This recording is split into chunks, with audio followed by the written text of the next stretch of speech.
बाद का।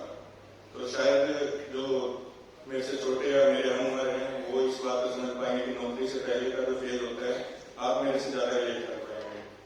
तो उसमें हमारे मुख्याध्यापक महोदय ने बताया था कि संघर्ष और परिवार का सपोर्ट, ये दो चीजें बहुत जरूरी होती हैं। आपको ये चीज सबसे पहले मान के चलें कि संघर्ष जीवन का आधार है। अगर आप संघर्ष नहीं करेंगे तो कुछ प्राप्त नहीं हो सकता है। हालांकि छोटी मोटी सक्सेस आपको मिल सकती है, लेकिन अगर आपके सपने बड़े हैं और आप संघर्ष नहीं करना चाहते हैं तो ये दोनों चीजें एक हाथ में एक साथ नहीं चल सकती। तो कृपया संघर्ष को अपने जीवन का मुख्य आधार बनाइए। तथा उसके बाद जो दूसरा प्रश्न आता है वो है पारिवारिक सपोर्ट। तो मैं इस चीज में अपने आप को ब्लेस्ड मानता हूं कि मुझे मेरे परिवार की तरफ से हमेशा से सपोर्ट मिला है, बचपन से लेकर अब तक। शायद यहाँ पे जितने मेरे परिवार के सदस्य मौजूद हैं, कुछ नहीं मौजूद हो पाए किसी कारणवश।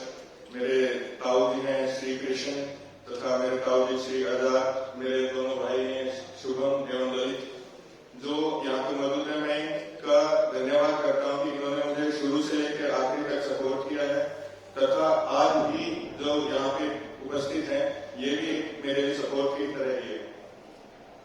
हो सकता है कि आपके परिवार की तरफ से कुछ सपोर्ट ना हो या आपके पास ऐसा कोई आदमी ना हो जो सपोर्ट करे, लेकिन आपको एक जज्बा अपने मन में रखना है कि कम से कम मैं तो हूँ, मैं अकेला भी इस काबिल हूँ कि अपने आप को खुद सपोर्ट करूंगा।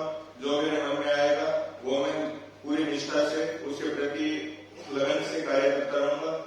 ये है कि कार्य कीजिए, फल की चिंता मत कीजिए, फल कभी ना कभी पक्का मिलेगा आपको। ये जो दो चीजें थी ये नौकरी से पहले की थी, संघर्ष एवं परिवार का सपोर्ट। नौकरी के पश्चात मेरा इतना कार्यकाल हो नहीं पाया है जिस वजह से कि मेरा एक्सपीरियंस काफी कम है, परंतु हमारे मुख्य अतिथि महोदय ने जो हमें समझाया, हमारे लिए ओरिएंटेशन कोर्स की तरह भी काम कर रहे हो कि हमें ईमानदारी बरतनी है नौकरी में, हमें संवेदनशीलता दिखानी है तथा उन अफसर जैसा नहीं बनना है जिनके उदाहरण हमारे समक्ष प्रस्तुत किए गए थे कि जिनके अंदर आत्मीयता का भाव नहीं है, आत्मीयता के भाव की कमी है।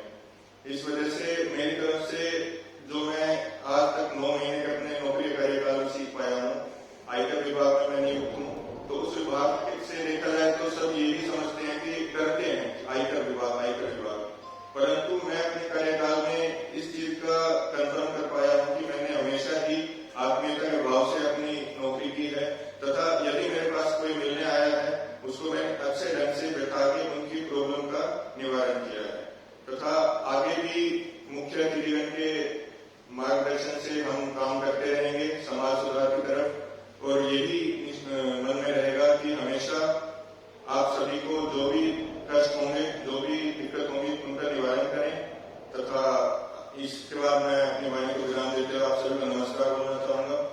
धन्यवाद। बहुत अच्छी बात कही सोमवीर जी ने कि कोई आपका साथ देने को हो